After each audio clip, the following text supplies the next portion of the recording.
that gather together atop a small mound to watch, question, and discuss the current events of their city, their country, and their world at large.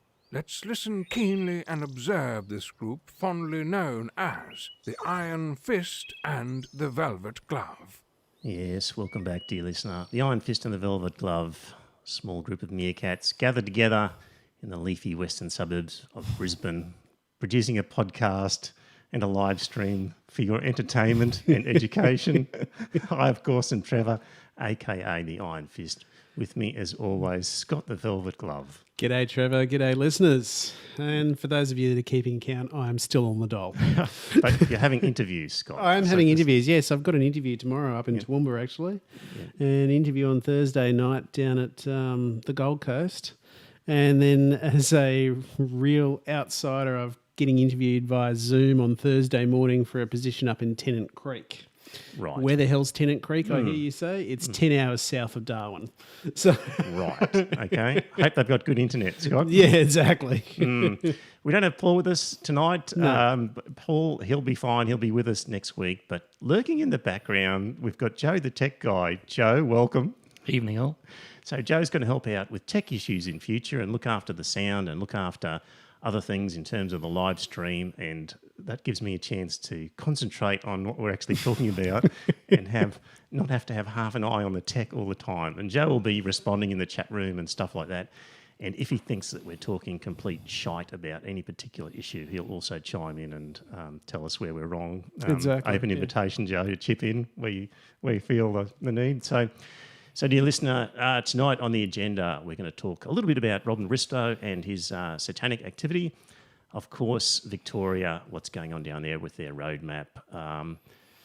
Google and Facebook and Murdoch, trading off the economy for health. Is that a thing? The Catholic Church is up to mischief as always. Fiona Patton's doing good things with school chaplains. I've subscribed in my Facebook feed to Sky News. Oh, good God. Exactly. It's just the things I do for you, dear listener, seriously. My God, the things I'm seeing there, I thought I was a glutton for punishment where I sat down and I said, I'm going to watch this every night for a week. And by the end of that week, I was wanting to throw something at my television. Yeah, it was really shitty stuff. But it's also enlightening as to what's happening. Anyway, we'll get on to that. Yeah, exactly. So anyway, let's talk quickly before about other things, just to follow up on Robin and his satanic black mass up there at Noosa. So the latest news is that the venue, well, the police said that they didn't have an issue. They didn't see a problem with his event and didn't see anything particularly unusual about it. But the event management said, we're going to have to charge you, Robin, for security guards. So that's a cost which he's going to have to pay for his satanic black mass that Hillsong doesn't have to pay. Yeah, exactly. And they hire the premises. So, this immediately brought to my mind the equivalent situation of Bettina Arndt when she was talking at Australia's universities, La Trobe. University. Yeah. And the local sort of young liberals, whatever, wanted her there, and the university said, well, if you're going to have her, you've got to hire security guards because of the extra risk. And the Institute of Public Affairs was just outraged, Scott. And they were basically, I've looked at what they had said at the time. They said security fees create a heckler's veto. The charge empowers the people who disagree to organise the biggest, most aggressive and therefore costliest protest they can muster. The Liberal Club could ultimately be forced to cancel the event if security fees become too high. In the end, the censors win, free speech loses. Tell me how what's happening with Robin and the J at Noosa differs in any way to that. It doesn't differ in any way at all. It's just, I can understand the venue wanting him to get security and that sort of stuff. However, if the Christians are genuine Christians, they should be there. They should be standing at the front very silently praying for the souls of the people who are inside, and they should be not raising any hell about it all. I don't know if our chat room is working on that screen, Joe. I might have had it up too long. You might want to close that window And somewhere on the desktop, you'll see an icon for Restream, and up in the middle, that's a bit more. That's it. Try that and fire it up again, and it might come up because it just doesn't seem right that nobody's in the chat room. So we'll see if that makes a difference. So yes, so that had me thinking about Robin, and the other thing about Robin that he might contemplate, Scott. As you know, it's difficult for people to come into Australia at the moment. Only very special people are allowed in. Mm-hmm. The government has issued a series of criteria for special people who are allowed in, people travelling at the invitation of the Australian government, people providing critical or specialist medical services, people with critical skills required to maintain the supply of essential goods and services. A whole list there of super important people. In amongst the list, people providing critical skills in religious or theology fields. For God's sake. So You know, has anyone noticed the country has not collapsed with the closure of churches? well, You know, Australia has still managed to keep going without the churches every Sunday. You know, yeah. So I'm trying to encourage Robin to call for somebody like Lucian Graves or someone like that. yes, to come over here, To come that would over. and To provide critical skills in the theology of Satanism. Satanism, yes, And try and get special, permission from the government. And why not? Just to test the boundaries. This is the whole point, is are these freedoms and these privileges for everybody or just for a select Christian group? So it's for the Christians. yeah. All right. That's enough on Robin. He's got lots of things happening. If you're not following his Facebook feed, you should. There's a great picture of him outside the Noosa Council meeting that he had with the Lord Mayor. So have a look at that. Right. Scott, Yes, we had we had an image of a pregnant lady being handcuffed in her pyjamas because she had, on her Facebook, encouraged people to break the law in terms of attending a protest about the lockdown. Your thoughts on the lady in the pyjamas? I thought it was a little bit heavy-handed by the cops.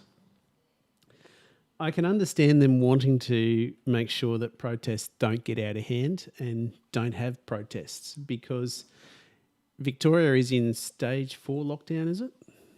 I don't know Anyway, what the number is. yeah. Just severe, whatever It's it is. severe I wouldn't- lockdown, yeah. and you got this point that even outdoor, you can't congregate any more than 5 people in an outdoor setting.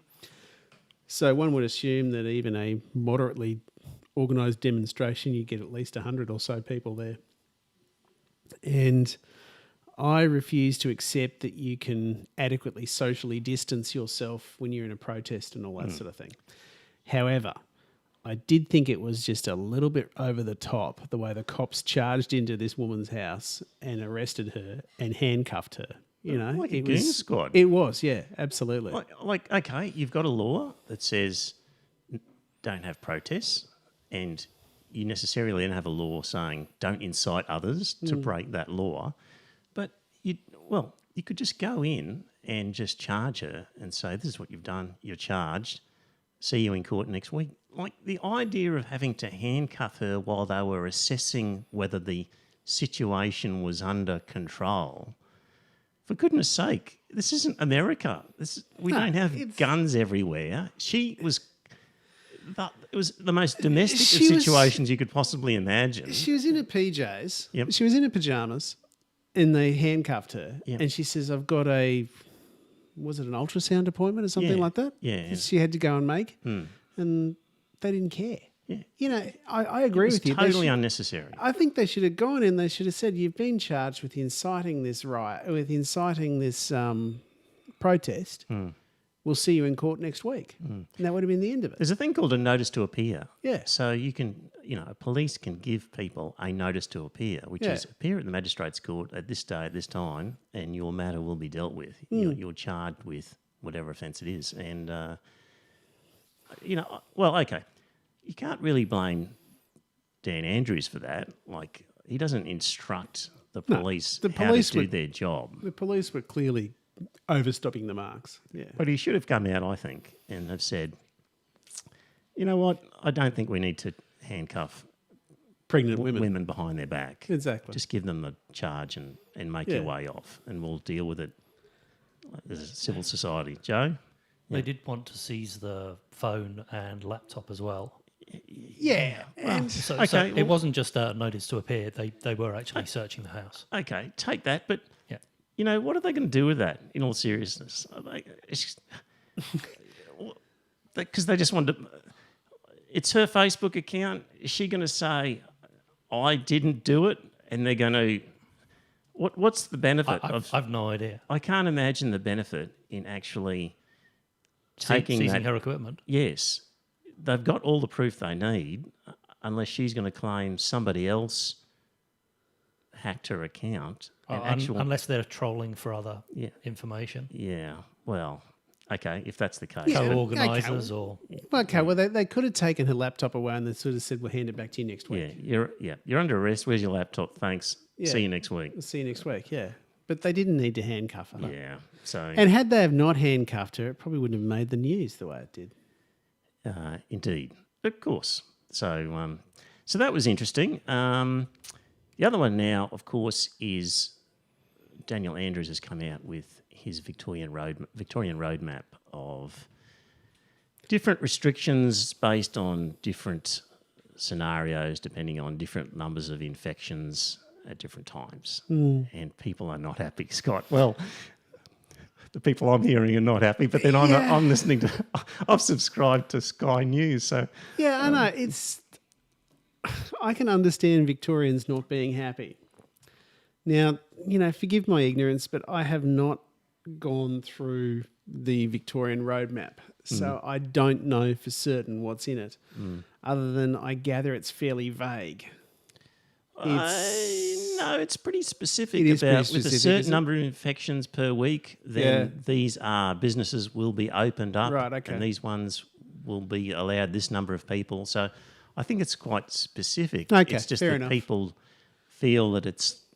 they were hoping for easing of restrictions quicker than what he's... Yeah, And he's kind of almost aiming for what seems to be an eradication, elimination type scenario. But obviously... I think he's probably scared of another outbreak. He is, and he doesn't want to have to reopen Exactly. 3 months' time. He wants to be able to shut it down and shut kill down the and bloody kill it. virus and move on. Yeah. So I came across an article just today. It was in The Guardian. It was by Joshua Gans. And he says that, look, he actually is in support of trying to eliminate the coronavirus. And he's written a book about the best way of trying to eliminate it. So he's quite pro on trying to get rid of it. Joe, I may not have put this in the notes because I put it in at the last minute. But what he was saying is Daniel Andrews is relying on certain modelling from, where did he get it from? The model used by the Victorian government has been published in the Medical Journal of Australia. It's peer-reviewed and, it's from a sort of a reliable source. But what he's saying is that there's different kinds of models. One is where you... let me just quote it exactly here. So the model is an agent-based epidemiological model. That means that unlike standard SIR models, which use as inputs the number of susceptible, infected and recovered individuals and explicitly lists equations to describe behaviour and information flows, so instead of that, this one is a computer simulation based on the interaction of agents. And they run a simulation over and over again as agents randomly run into each other. And the simulation observes how the pandemic progresses. So this guy says that can be useful, but it has a critical assumption, and that is that agents spread the virus by interacting with neighbours, but that the geographical distribution of those agents is pretty smooth. So it's a model that basically assumes a homogenous movement of infection throughout a pool or an area. And he's saying that that's not really how people move, and that's not how the virus moves. It tends to clump in groups, and people move about in their neighbourhoods and in their clumps, and they're not moving all over Melbourne in the same way that the simulation really replicates. So he's saying that really the problem with the model is it's treating the whole of Melbourne as all the same, and not recognising the clumping of people's movements and the clumping of infections. And that in other countries, I think he might have been living in Canada or somewhere like that, they look more at postcodes, and they will divide a city up north, south, east, west or whatever, and say, okay, we've got more of a problem in the north, you guys are under this level lockdown, less of a problem in the south, you've got an easier lockdown. And so I thought that was interesting, and I wouldn't like to be Daniel Andrews. No, It'd I be think he's tough. got a prick of a job. You know, it's you almost want to hand it over to the opposition and just say, well, you think you can do a better job? Go for it, you know? Yeah. He's I think the only mistake he made was handing over the whole hotel quarantine to private security guards. You know, now that was clearly a cock up. Now there was an article you had posted a couple of weeks ago to us that said that had they had the police involved, then every security guard would have felt like a deputised copper, and you wouldn't have had the same level of intransience from the from those who were in quarantine. They would have stayed put, they would have shut up, and they would have calmed down. Yeah. You know, and I don't think we would have had So the outbreak. He made a mistake there. He made a mistake there. Yeah, he got unlucky. So Yeah, I think it and was probably Queensland unlucky. got lucky, for example. So Absolutely, we are very far lucky. less sort of international people coming back here, things like that. So he got unlucky, but boy, oh boy, we'll talk more a bit about it later, but on Sky News and Murdoch, they're relentless in their attack on him, just relentless. As his minders or whatever, you'd have to sort of shield him from it, because it would just grind you down if you were aware of just how much they're going for him. And I It would grind you down, wouldn't it? yeah, and you know, he's having to.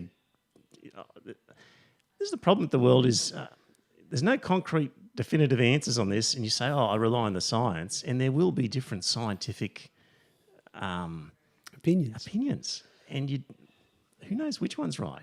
He might have picked the wrong one, but he just got to do the best he can. Exactly. But there'll be no sympathy for him from lots of quarters if he picked the wrong one. I mean, I still don't understand how Sweden can say that theirs is backed by science. Right. You know, but they had a very reputable bloke. I can't think what he's. I think he's an what do you call it? No, it's gone. An epidemiologist. Epidemiologist. They're a dime a dozen. They're No, everywhere, they're these everywhere. guys. So- Yeah. But this guy was a very reputable epidemiologist, and he came out and said, "No, you want to sort of look after your old people and that sort of stuff, but you just allow the virus to take its course." Yeah, but it seems you can find an epidemiologist or a Nobel Prize winning Who can sort say of anything. medico Yeah. of a sort of related, close enough field that would normally give you some confidence, who'll say completely the opposite of what another group is saying. It's a very inexact science. It is very inexact science. Yeah. I think it's an exact science when you know the disease. Right. And that's this the is a new, problem. and It's this, a new disease. It's a and we new don't- disease. We don't know what it's going to do. Yeah. Good point. True.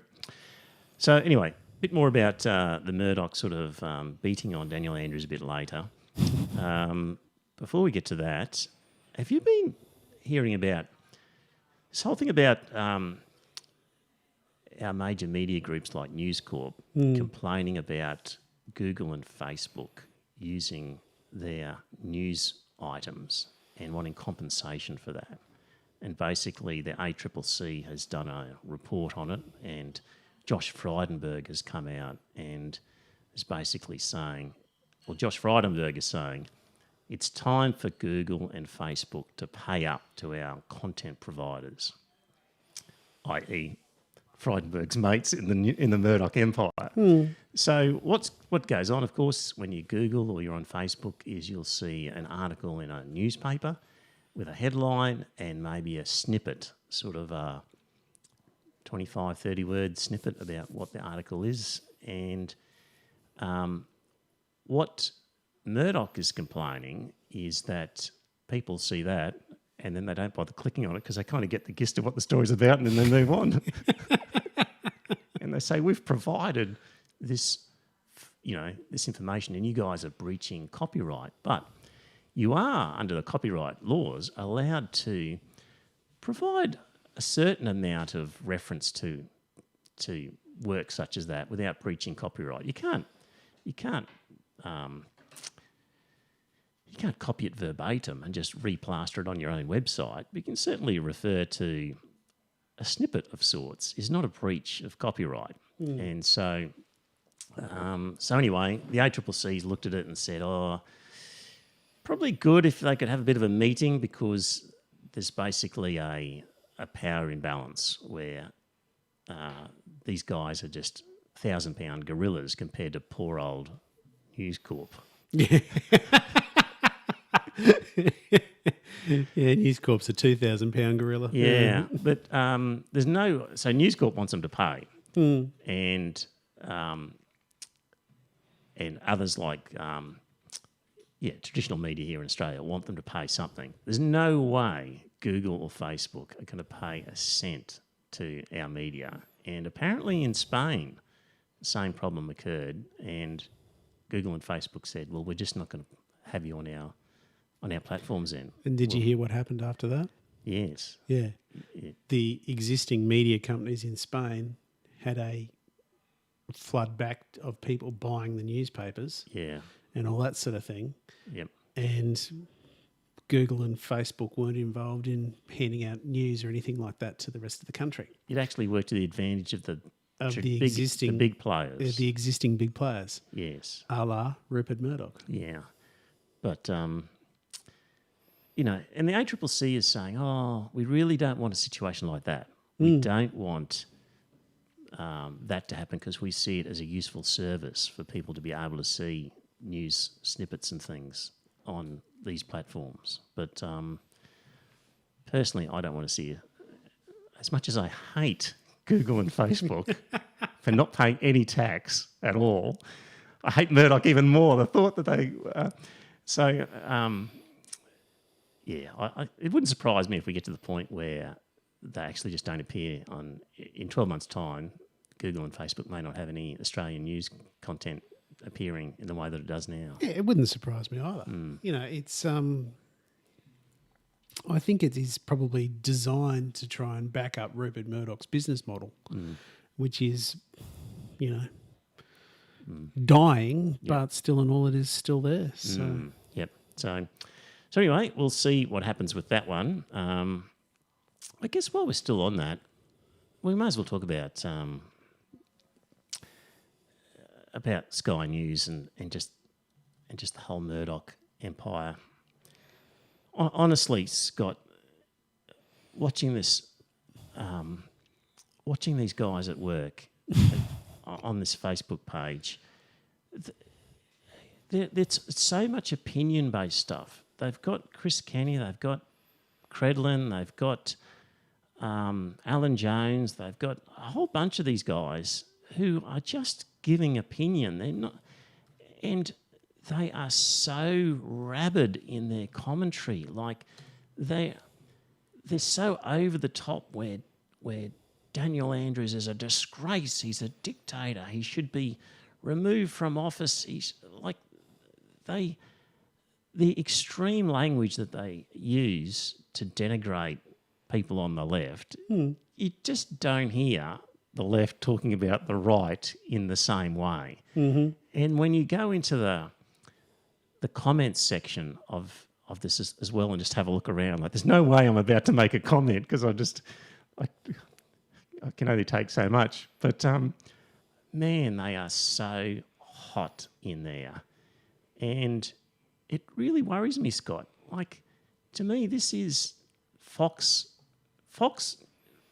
if you're looking at America today and you're seeing the riots, you're seeing the division in the country, you're seeing because of Fox what News. it's come to, Fox was a huge accelerant in getting to that position, and Rupert Murdoch.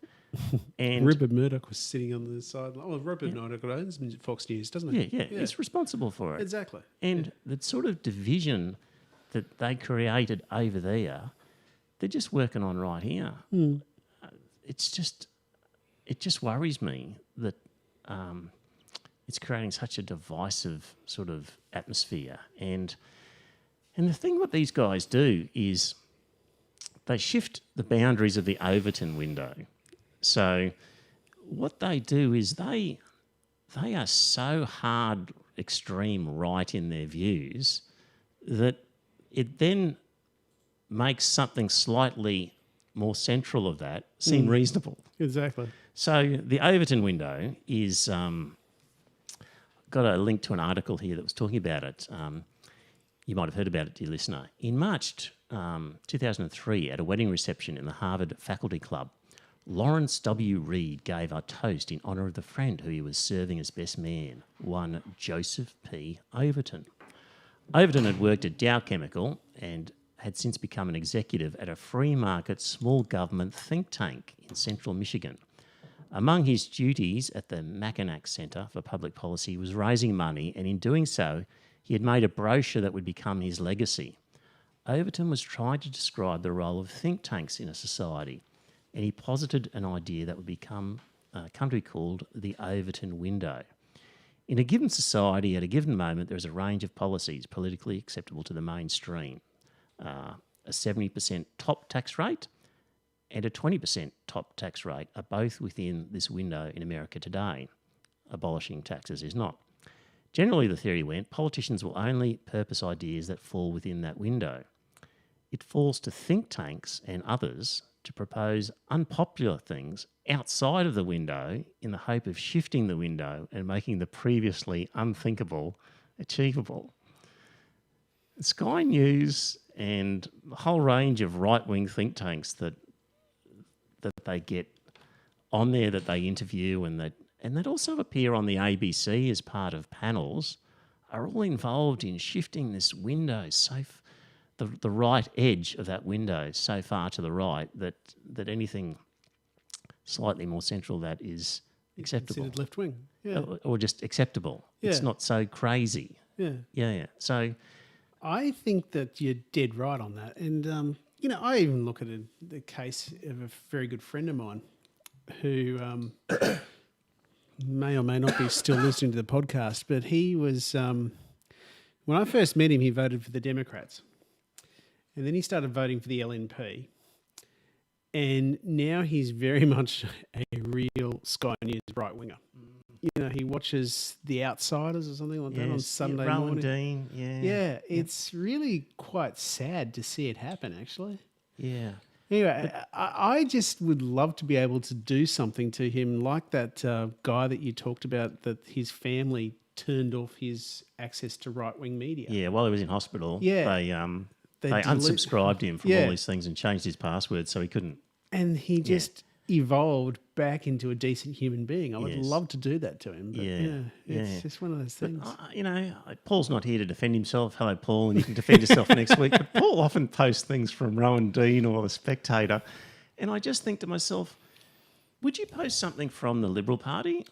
Like, would you post a Liberal Party press release? But conversely, this idea of anti-racism, which I think is very extreme on the other side, is becoming mainstream now. And so I think the window is being pulled in both directions. And what would be seen as very extreme views, this idea that if you're not actively anti-racist, you are a racist. Yes. That there is no grey. There's only black and white. Yeah, and we're going to cancel you now. Well, exactly. The J.K. Rowling thing and all that. Yeah. So this isn't happening in a vacuum. Yes. Fox News is having an anti-reaction as well. Yes. There's the other side that is... Yes.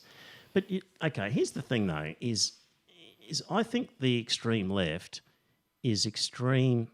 The left has gone extreme when it comes to identity politics. And on those issues of identity and cultural appropriation and those sorts of things, they've gone.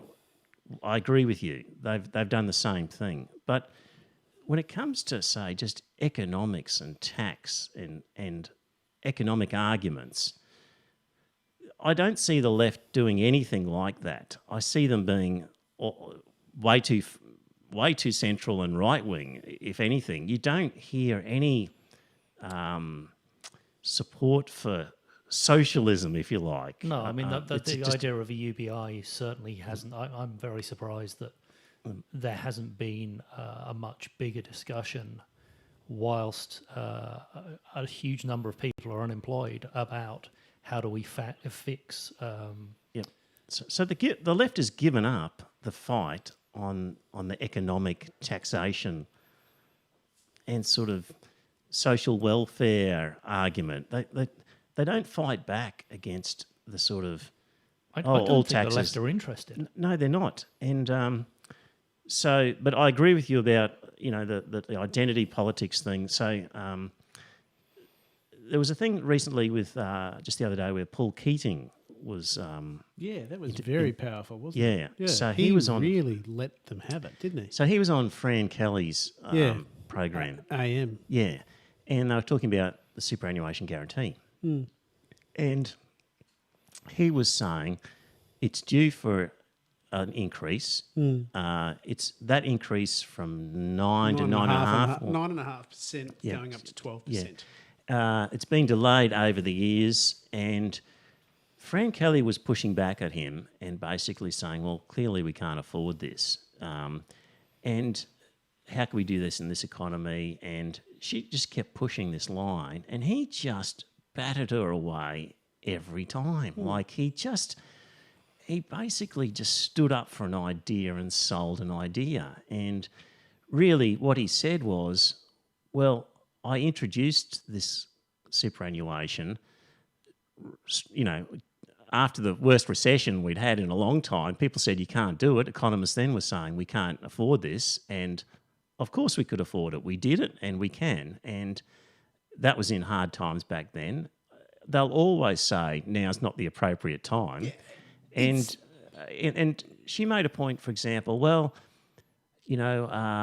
people won't get their wage rises if employers have to pay a superannuation rise. And he said, they're not getting wage rises anyway. Like the wage rises aren't happening. This is the only rise they'll actually get is if you do a rise through superannuation. So he talked about productivity and how much productivity has increased over the last 10 years. He had the facts and the figures and said all those productivity increases have gone straight to the employers. Straight in the hands of employers. Wages have been stagnant.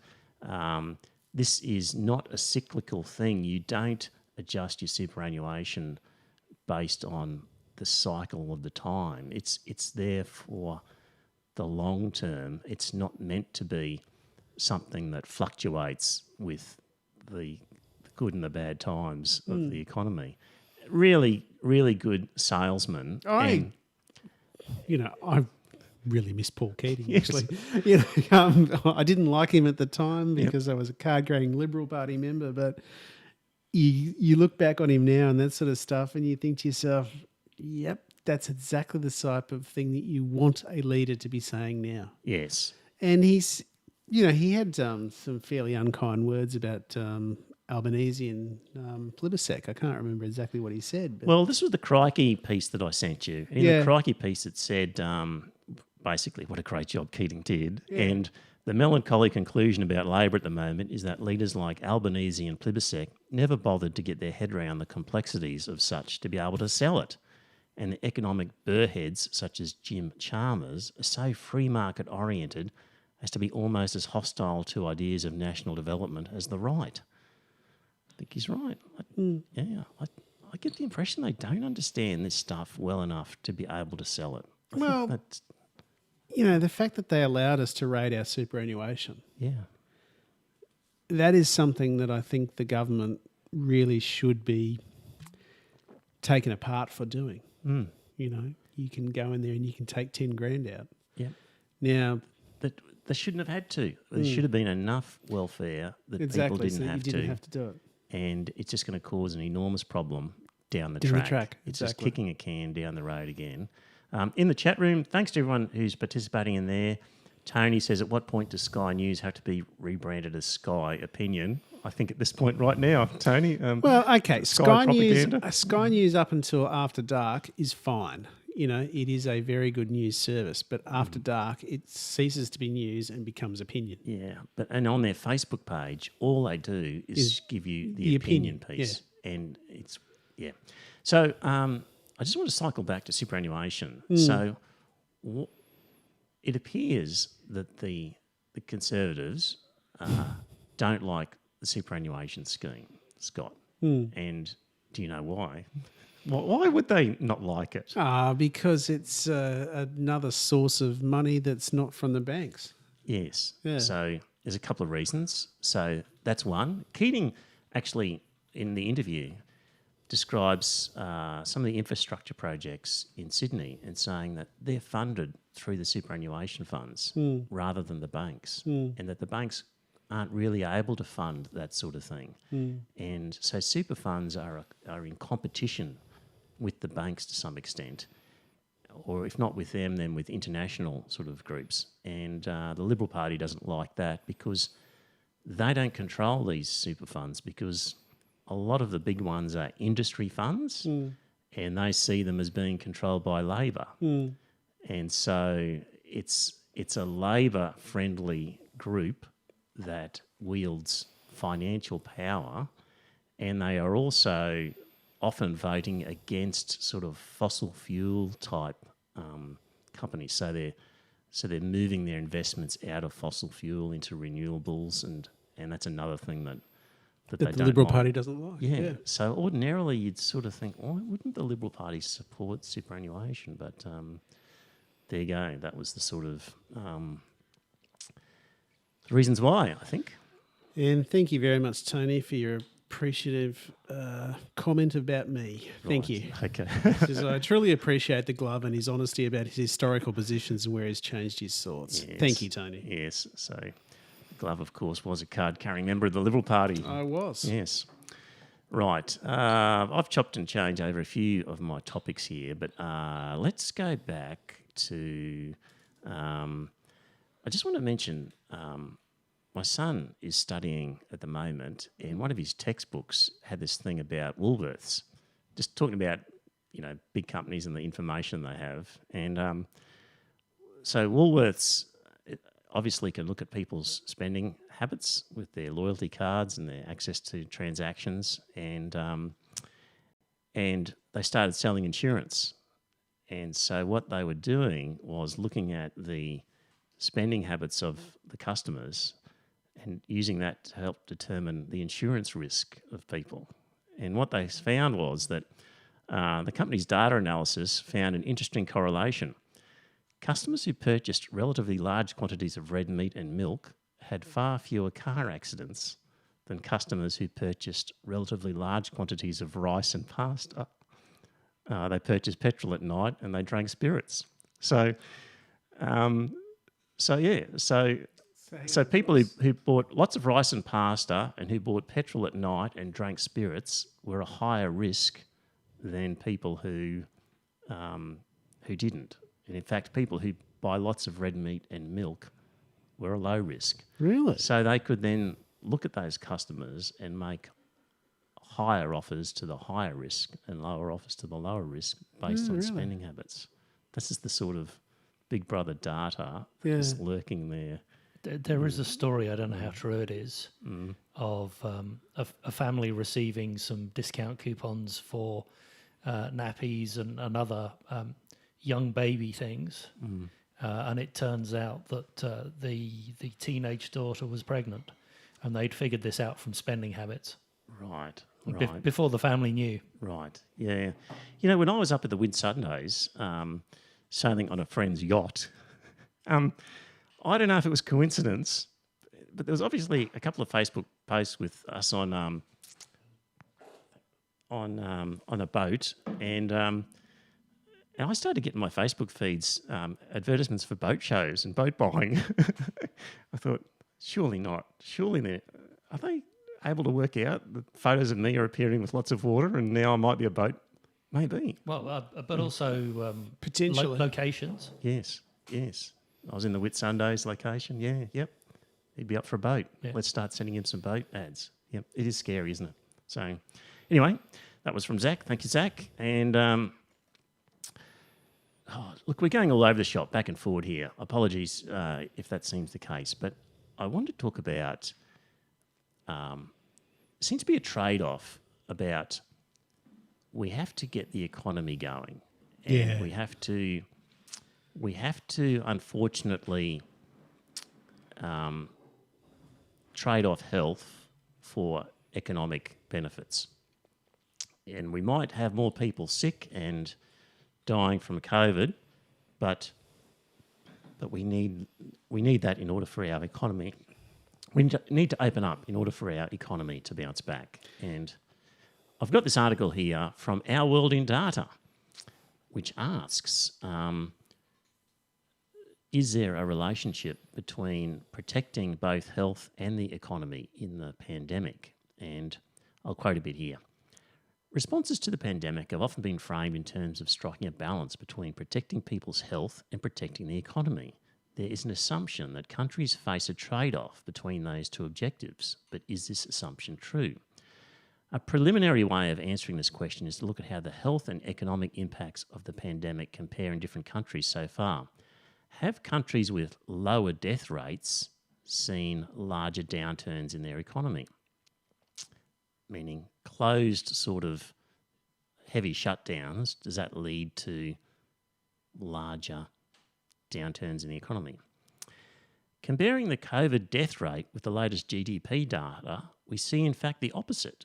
Countries that have managed to protect their population's health in the pandemic have generally also protected their economy too.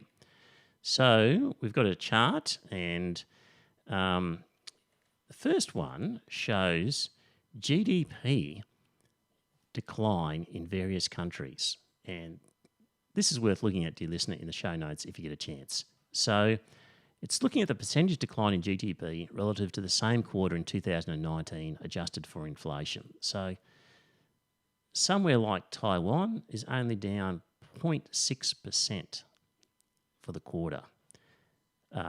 Somewhere like the United States, down 9.5% for the quarter. I think Australia, it's not on this list, but it was Australia.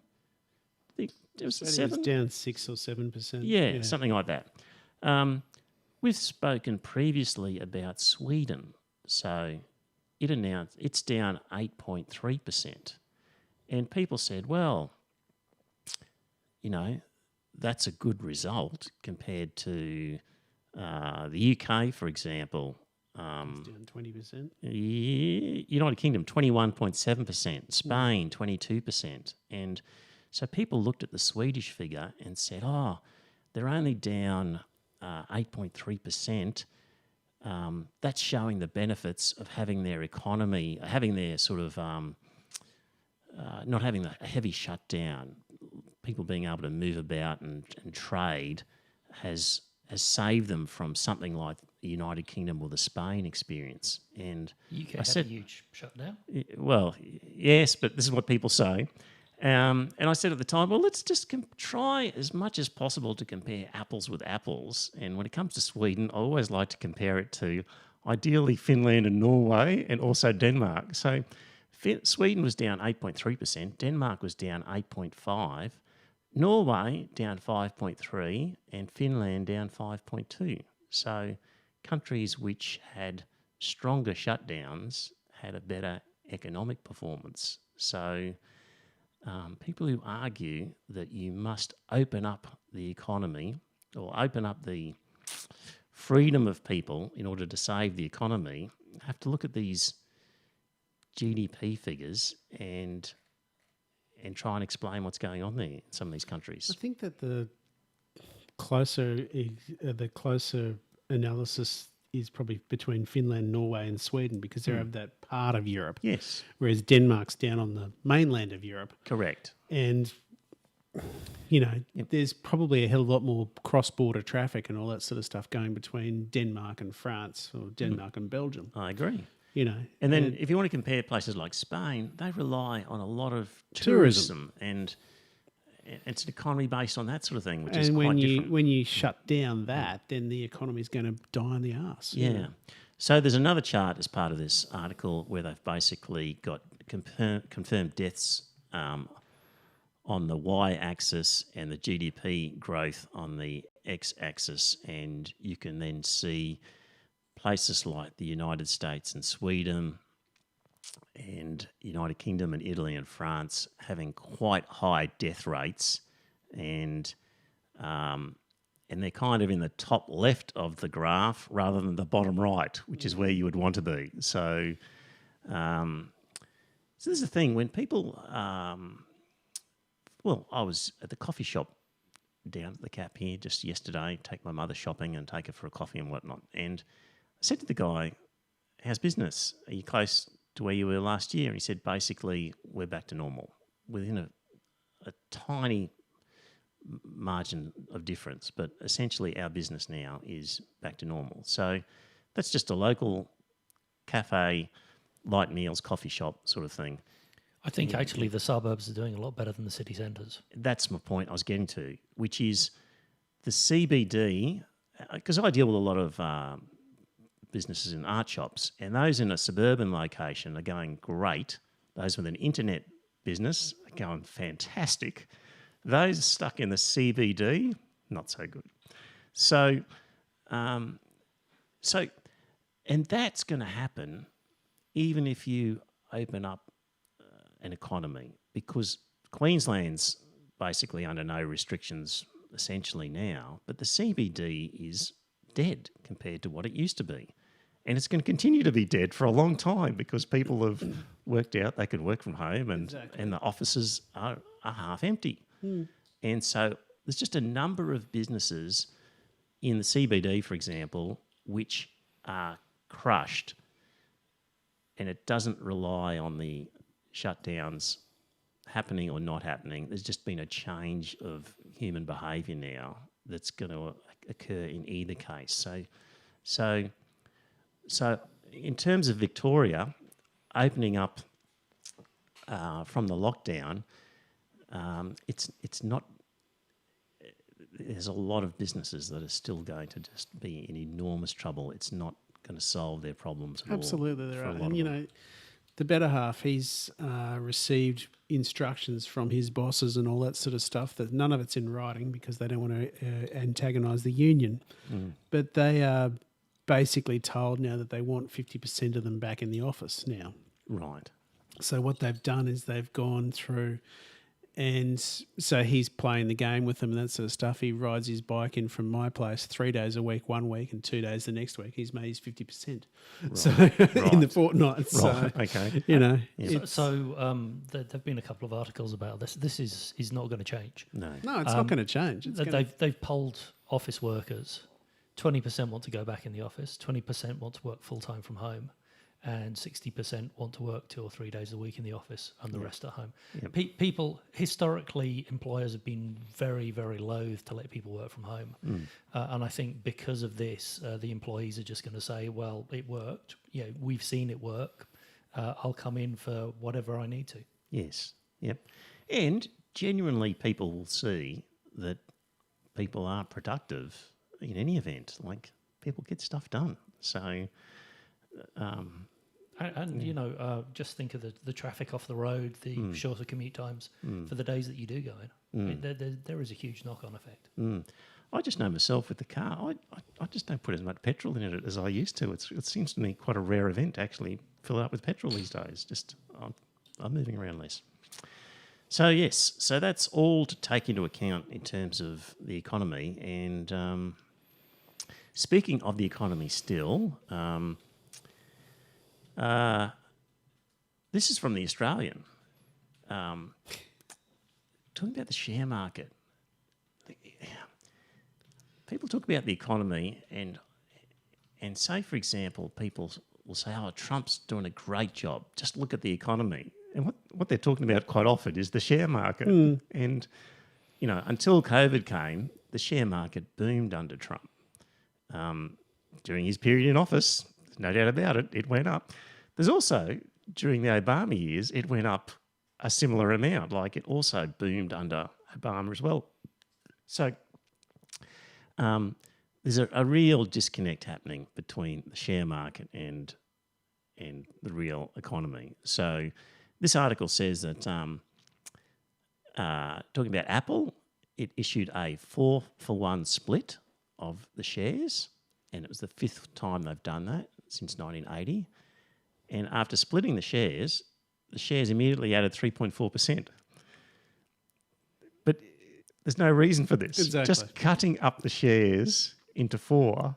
If they were previously $100 and you owned one of them and you now own 4 of them at $25, that should not mean you own 4 of them at $26.50 or whatever, just because they were split up.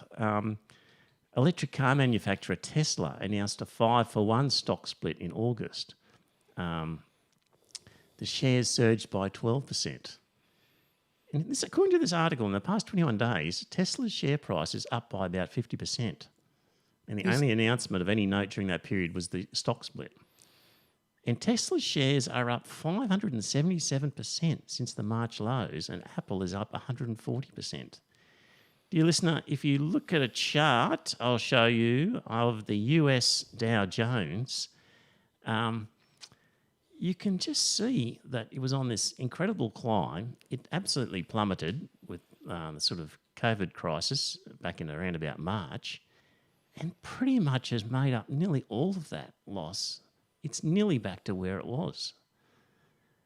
But if you look at the sort of fundamentals of the economy and how much widgets are going to be sold and how much services are going to be bought, it's clearly should be a negative outlook. The share market's just operating completely The share in market, the opposite of yeah, and I think you're right there, but the share market traditionally seems to be ahead of the economy. It appears to be a leading indicator. So what that's predicting there is a greater time ahead for the US economy. yeah. I'm not convinced of that because Tesla still hasn't turned a profit, is my understanding. Is that right? I think that's right. Yeah. I'm not sure. And yet, if you've had a position that they've gone up 12%, that makes no sense whatsoever for a company that hasn't produced a profit. So I think part of it is that the index now is so dominated by those big tech companies. Yeah. They clearly, Google and Apple Facebook and Microsoft and all those guys, this is sort of good times for them as we all use the internet more than we ever have, I guess, and are buying things more that way. So, and I think it just shows that that particular sector is strong, and it's such a big percentage of the share market that it's sort of carrying the rest of the market with it. But in Australia, a similar thing. We've had quite a big bounce back from the dip that we had, and we're kind of back to early 2019 figures. And just according to this article that I've linked to, he says, it seems the local market is not immune to the optimism surrounding loss-making companies either. 63 companies in the All Ordinaries Index gained 20% or more this reporting season. But what Josh Clark from QVG Capital points out is that of the top 10 performing stocks in the All Ordinaries Index, none made any free cash flow for the period. Of the 20 best performing stocks, only 4 made any free cash flow at all. Your argument, though, Scott, is that they look at the future and they say, well, they're about to. So it's one of the theories. Because clearly looking convinced- into the future, the world's rosy. Exactly. That's the whole point. I'm just repeating something that's been said to me before. I don't know whether or not it's true, but it's one of those things. I've previously talked about, of course, how Yanis Varoufakis says that basically all this money that is injected into the system doesn't find its way into companies who actually produce things. It's just given to companies who do a share buyback and increase their share price. Exactly. So I I think there's something there. Speaking of financial shenanigans, the Catholic Church. Dear listener, That was fucking crook, wasn't it? dear listener, we have a system where we look at the socio-economic background of the parents in a school, and we say that poor families need more money to educate their kids than rich families. And there's good evidence to show that it's cheaper to educate rich kids than it is to educate poor kids. Just the way it works. So the government says, if you go to school with a low socio-economic clientele, we'll give you more money per head than a rich school. And for most schools in Australia, the cheque is sent direct to the particular school. But we have a strange system where, with the Catholics, instead of sending a cheque to each individual Catholic school, we send the cheque to the Catholic head office based on the aggregate of what it should be, and we trust them to dole out the money to the individual schools according to the formula that we've provided the money. Is anybody out there shocked to learn that, in fact, the Catholics, instead of dividing it up the way it was supposed to, in fact, took money off the poor schools and gave it to the rich schools? So Really? I'm stunned at that. yeah. I thought this was a common knowledge a year or two ago.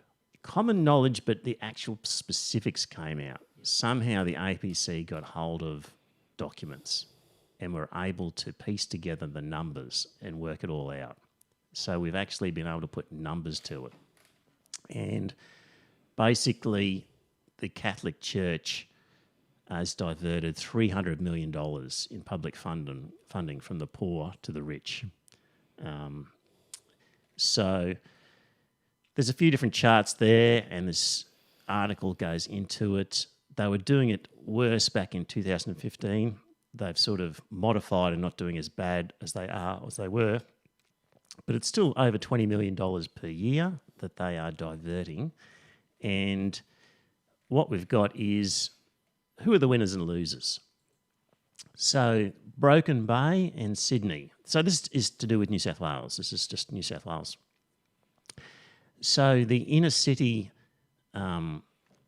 Sydney Catholic schools, let's think about it, who are competing against other wealthy private schools.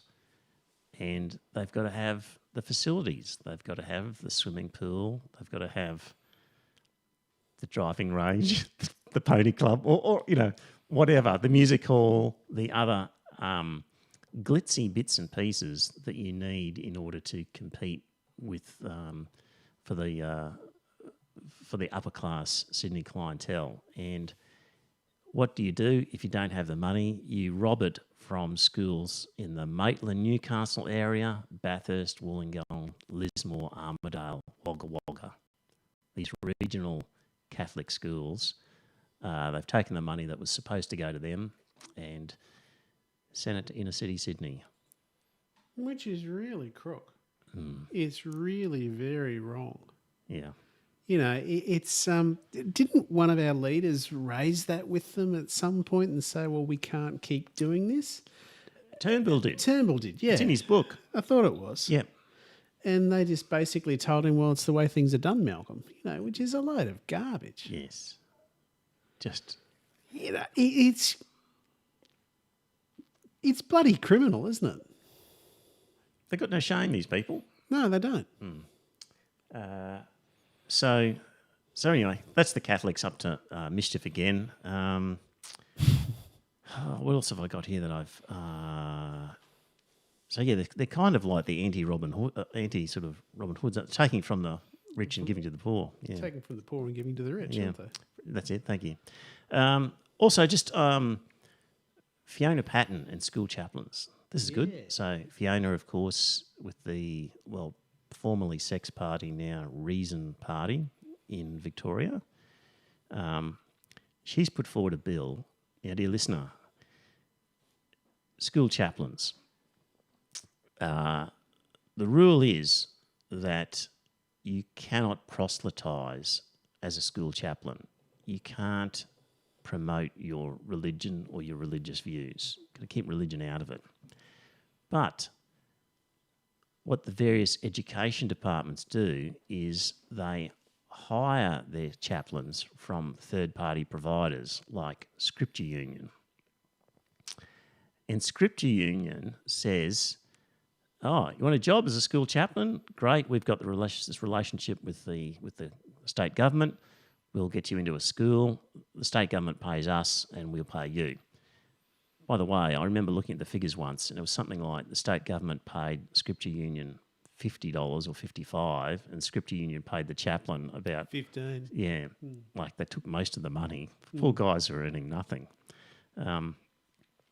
So that's how it's set up. And Scripture Union and groups like that, when they're hiring these chaplains, say, oh, of course you've got to be Christian. And this cannot be challenged under the sort of normal discrimination laws, apparently. So what Fiona Patton has done is proposed a bill that says now that rather than going through these third parties when hiring chaplains, the education department has to hire them directly. And that will then mean that the hiring is subject to the normal Equal Opportunity Act and things like that. So there won't be a preference For Christians. There won't be any relevance at all as to whether you're Christian or not. So, Fiona, good luck. I hope that gets up. That'll be interesting to see what responses come from that. From the right-wing Christian nutters. Yeah, but that's a really elegant and simple solution. I like it. Is, yeah. There's an elegance about that in simply saying we're going to go direct, we're going to cut out this expensive middleman, and we're going to fix up a discrimination issue all in one go. I like the way it's done. So, yes, so that's that. What else have I got here? Tony Abbott. Scott, thoughts on Tony Abbott? And tell the listener what he's doing. He's now been hired by the British government to be a British trade envoy. So he's going to go out and he's going to work for the British government to get the best trade deal he possibly can for the United Kingdom, even though he used to be Australia's Prime Minister. You know, he was born in the UK and all that sort of thing, but he came over here, became naturalised, blah, blah, blah, blah, blah, became Prime Minister. He's still getting $300,000 on his government pension, and he's going to turn around and presumably work for the betterment of his new employer rather than his old employer. Well, a trade agreement between the UK and Australia would require a lot of negotiation, a lot of trade-offs. Okay, we'll give you this, you give us that. We'll give you this, or we want X percentage on this, you give us that. Like, there's just a lot of wheeling and dealing. Absolutely. There are winners and losers. Our former Prime Minister is a fucking traitor. He is, yeah. Because he's going to be arguing. He's going to be arguing for a different government. He's not there for a fair deal for all. No. He's there for a good deal for the UK. That's who he is. It's an adversarial process. And the UK press, a lot of the MPs in the UK do not want him either. No, with good reason. So I thought Rex Patrick hit the nail right on the head when he said that labelled Abbott's appointment a disgrace and called the former Prime Minister to be forced to register as a foreign agent under Australia's Foreign Influence Transparency Scheme. Absolutely, he should be. He's a foreign agent. Yeah. You know? He seems to fit the bill because I wasn't aware of this Foreign Influence Transparency Scheme, but essentially anyone who undertakes a registrable activity on behalf of a foreign principal, which is basically if you're doing a sort of a lobbying type role or a communications type role on behalf of a foreign government where you are trying to influence a decision of an Australian government, then you need to register as a foreign agent. And it would seem that Tony Abbott is doing exactly that. He's probably hit the bill there. Yeah, although I think you have to do it in Australia. So, but as part of this role, for sure, he'll be in Australia. Over here, yeah. He's not going to be doing it all from the UK, I would have thought. So, it really grinds my gears that you've got a position that I don't know if he's getting paid by the British government or not, but no, he's not. It's he's some sort not. of yeah, okay, well, free role. why? Right. Anyway, Because Australia's paying for it. Yeah, he doesn't need to be paid because we're paying him. We're paying him his Thank former you. parliamentary pension. But, it's what really pisses me off, gentle listener, is that you've got this situation that we really ought to have a 5-year point where you can't go out and work for the private sector. That's right. After you've left Parliament. Yep. If you've been in a cabinet position or, as he was, the chairman of the board of cabinet, then I think that you ought to be barred from working for anyone for 5 years. Anyone that has a contract with the government Well, or a lobby group for companies Yeah, that have I a contract agree. with the I government. agree wholeheartedly. So if somebody from the National Party wants to go back onto their farm and run their yeah, cattle then they farm, should be able to go and do that. go ahead. And if somebody wants to resign and go back to their fish and chip shop, go. But if the company you're going to work for has a business relationship with the government, or the lobby group lobbies for people wanting business relationships, it just shouldn't be allowed. I agree. You're It's really, and because Abbott's going to have all the secrets in his head. He's going to understand exactly what we can afford to give up and how much we can afford to give up, and that'll be Britain's starting point. It's really very criminal. He might also have intelligence from Asia. Could have.